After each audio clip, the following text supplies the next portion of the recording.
আমাদের আমিরে জামাত ডক্টর শফিকুর রহমানের নির্দেশেই আমরা আমাদের এই কাজে সহযোগিতা করবার জন্যে ঘটনার সাথে সাথেই আমাদের বাংলাদেশ জামাত ইসলামী ছাত্র শিবিরের নেতাকর্মীরা এসেছেন।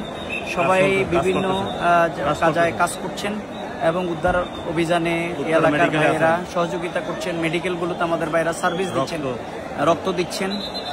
এখানে মূলত এখন আর মানুষের কোনো দরকার নেই, এখানে দরকার হচ্ছে যে রক্ত এবং মেডিকেলগুলোতে তাদেরকে সাপোর্ট দেওয়ার। বেশি মানুষের কারণে বরং অ্যাম্বুলেন্স যাতায়াতের সমস্যা হচ্ছে। এই জন্য আমরা এই এলাকায় মানুষকে, জনসাধারণকে না এসে মেডিকেলগুলোতে তাদেরকে সার্ভিস দেওয়ার জন্য অনুরোধ করছি। এবং এই প্রেক্ষাপটে দেশবাসীদেরকে, গোটা বিশ্ববাসী যারা দেখতে পাচ্ছেন, সবাইকে আমাদের এই কোমলমতি ছাত্রছাত্রী এবং যারা হতাহত হয়েছেন, কতজন নিহত হয়েছেন আল্লাহ তাআলা ভালো জানেন। যারা নিহত হয়েছেন আল্লাহ যেন তাদেরকে শাহাদাতের মর্যাদা দান করেন, আহতদেরকে আল্লাহ যেন সুস্থতার নিয়ামত দান করেন। আমি সবাইকে এখানে না এসে বরং মেডিকেল, ঢাকা মেডিকেল এবং উত্তরা মেডিকেল সহ বিভিন্ন জায়গায় যে হাজার হাজার ছাত্রছাত্রী শত শত নিয়ে যাওয়া হচ্ছে, তাদের সহযোগিতা এগিয়ে আসার জন্য আমরা আহ্বান জানাচ্ছি। সবাই দোয়া করবেন।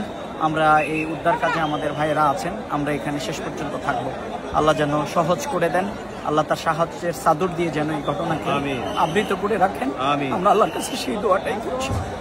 আসসালামু আলাইকুম।